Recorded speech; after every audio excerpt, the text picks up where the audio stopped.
ദൈവനാമത്തിന് മഹത്വം ഉണ്ടായിരിക്കട്ടെ. കർത്താവിൽ പ്രിയരെ, അനുദിന ചിന്തകളിലൂടെ നാം കടന്നു പോകുമ്പോൾ മറ്റൊരു ദിവസം കൂടി ദൈവം നമുക്കായി നൽകിയിരിക്കുന്നു. കഴിഞ്ഞ ദിവസം ഇന്നലെ നാം വിചിന്തനം ചെയ്തത് പരിശുദ്ധ നോമ്പിലെ ഒരു ഭാഗം, ഒരു പ്രധാനപ്പെട്ട അംശം ഉപവാസം. അതെന്താണ് എന്ന് അല്പമായിട്ട് ചിന്തിക്കുകയായിരുന്നു. ഇന്ന് നമുക്ക് വിചിന്തനത്തിനായിട്ട് പ്രാർത്ഥന എന്ന ആശയത്തിലേക്ക് നിങ്ങളുടെ ശ്രദ്ധയെ ഞാൻ ക്ഷണിക്കുകയാണ്. പ്രാർത്ഥന അത്ഭുതമാണ്. പ്രാർത്ഥിക്കുന്നവൻ്റെ ഹൃദയം ദൈവത്തിൻ്റെ ആലയമാണ്. പ്രാർത്ഥന നമ്മെ മനുഷ്യരാക്കും. പ്രാർത്ഥിക്കാത്തവൻ്റെ ഹൃദയം പിശാചിൻ്റെ ആലയമാണ്. പ്രാർത്ഥന നഷ്ടപ്പെടുന്ന മനുഷ്യനെപ്പോഴും അലസനായി തീരുന്നു. അതുകൊണ്ട് അലസൻ്റെ മനസ്സ് പിശാചിൻ്റെ പണിപ്പുരയായി മാറുകയാണ്. അനിവാര്യമായ കാര്യമാണ് പ്രാർത്ഥന. യേശുനാഥൻ നമ്മെ പ്രാർത്ഥന പഠിപ്പിച്ചു. എങ്ങനെ പ്രാർത്ഥിക്കണം? കഥ കടച്ച് പ്രാർത്ഥിക്കണം. എന്നാൽ കഥ കടയ്ക്കുക എന്ന് പറഞ്ഞാൽ നമുക്കൊക്കെ അറിയാം, നമ്മുടെ പഞ്ച ഇന്ദ്രിയങ്ങളെ നിയന്ത്രിച്ചുകൊണ്ട് പ്രാർത്ഥിക്കണം.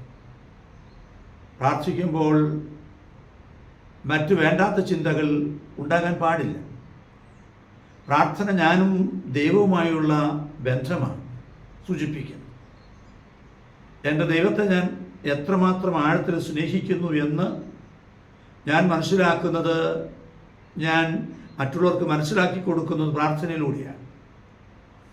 എൻ്റെ ദൈവം എന്നെ സ്നേഹിക്കുന്നു എന്നതിന് ഞാൻ പ്രതിനന്ദിയായി ചെയ്യുന്ന കർമ്മമാണ് പ്രാർത്ഥന.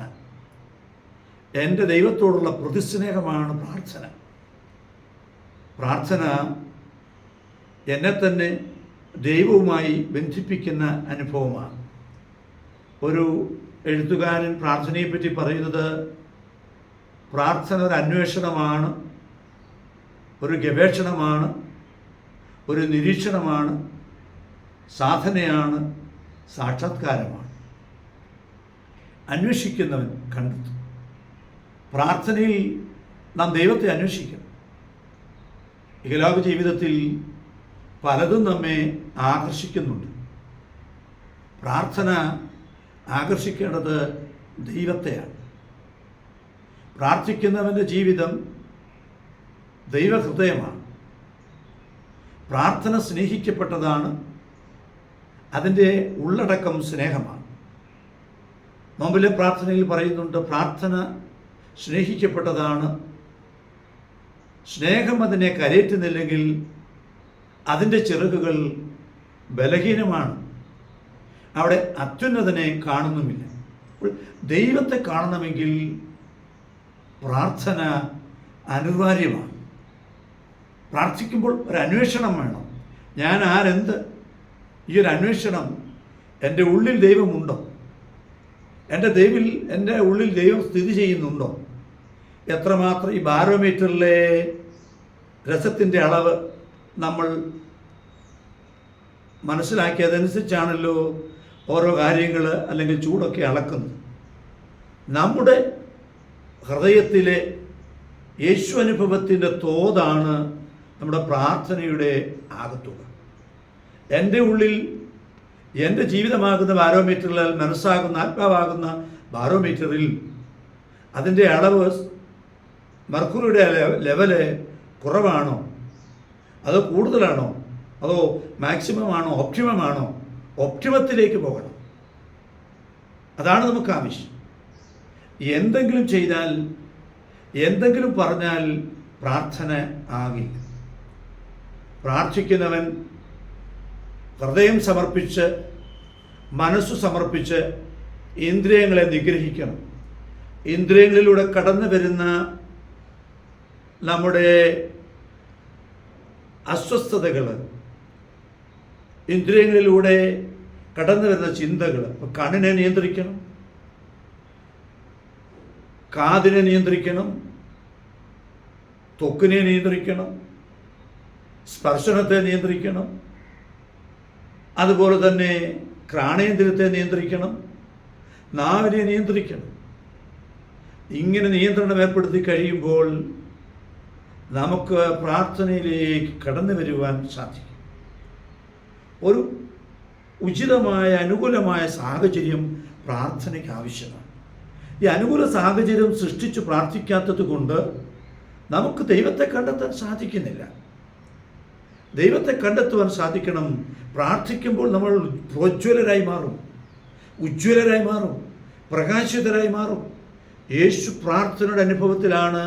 പിതാവുമായുള്ള ബന്ധത്തിൽ യേശു പ്രാർത്ഥിച്ചു കൊണ്ടിരുന്നപ്പോൾ അവൻ്റെ വസ്ത്രം ലോകത്തിൽ ആർക്കും വെളുപ്പിക്കാൻ സാധിക്കാത്തതുപോലെ ധവളവർണ്ണമായി. യേശുവിനോടൊപ്പം 3 പേരെ കണ്ടു, മോശ, ഏലിയ എന്നിവരെ. അപ്പോൾ അവർ 3 പേര്, മോശയും ഏലിയായും യേശു. അപ്പോഴാണ് പത്രോസ് പറയുന്നത്, ഇതൊരു വലിയ അനുഭവമാണ്, ഇത് കണ്ടുകൊണ്ട് നിൽക്കുന്നത് വളരെ അനുഗ്രഹകരമാണ്, ഒരു അത്ഭുതമാണിത്.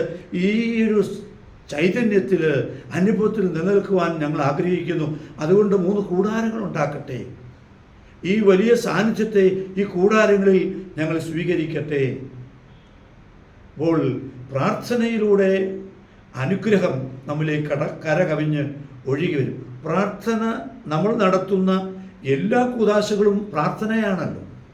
പ്രാർത്ഥനയുടെ അവസാന വാക്ക് വിശുദ്ധ കുർബാനയാണ്. പ്രാർത്ഥിച്ച് ഉയരുമ്പോൾ വിശുദ്ധ കുർബാനയായി നാം മാറും. യേശുവിൻ്റെ അമ്മ പ്രാർത്ഥിച്ചുയർന്നപ്പോൾ മറിയത്തിന് ലഭിച്ചത് കുർബാനയായവനെയാണ്, യേശുവിനെയാണ്. പ്രാർത്ഥനയിലൂടെ നമുക്ക് യേശുവിനെ സ്വീകരിക്കുവാൻ സാധിക്കും. പുതിയ മനുഷ്യരായി മാറുവാൻ പ്രാർത്ഥന നമ്മെ സഹായിക്കട്ടെ. രത്നാകരൻ എന്ന മനുഷ്യൻ ദൈവസാന്നിധ്യത്തിലിരുന്ന് പ്രാർത്ഥിച്ച് അവൻ വാത്മീകിയായി മാറി, അറിവും പ്രകാശമുള്ള വാത്മീകിയായി മാറി. അങ്ങനെ വാത്മീകിയുടെ വലിയ ചിന്തയാണ്, പ്രകാശത്തിൽ നിന്ന് പ്രാർത്ഥനയിൽ നിന്ന് കിട്ടിയ അരൂപിയാണ് അദ്ദേഹത്തെ രാമായണം എഴുതുന്നതിലേക്ക് നയിച്ചത്. കാട്ടാളനായിരുന്ന രത്നാകരൻ എന്ന മനുഷ്യൻ വാത്മീകിയായി മാറിയത് പ്രാർത്ഥനയിലൂടെയാണ്. പ്രാർത്ഥനയിലൂടെ അവനിൽ രൂപാന്തരീകരണം സംഭവിച്ചു. ഇത് നമുക്കും സ്വായത്തമാക്കുവാനും അതിലൂടെ മുന്നോട്ട് പോകുവാനും സാധിക്കും. ദൈവം നമ്മെ അനുഗ്രഹിക്കട്ടെ. തുടർന്ന് നമുക്ക് അടുത്ത ദിവസം ഇതിൻ്റെ തുടർച്ച നമുക്ക് കേൾക്കാവുന്നതാണ്. ദൈവത്തിന് മഹത്വം.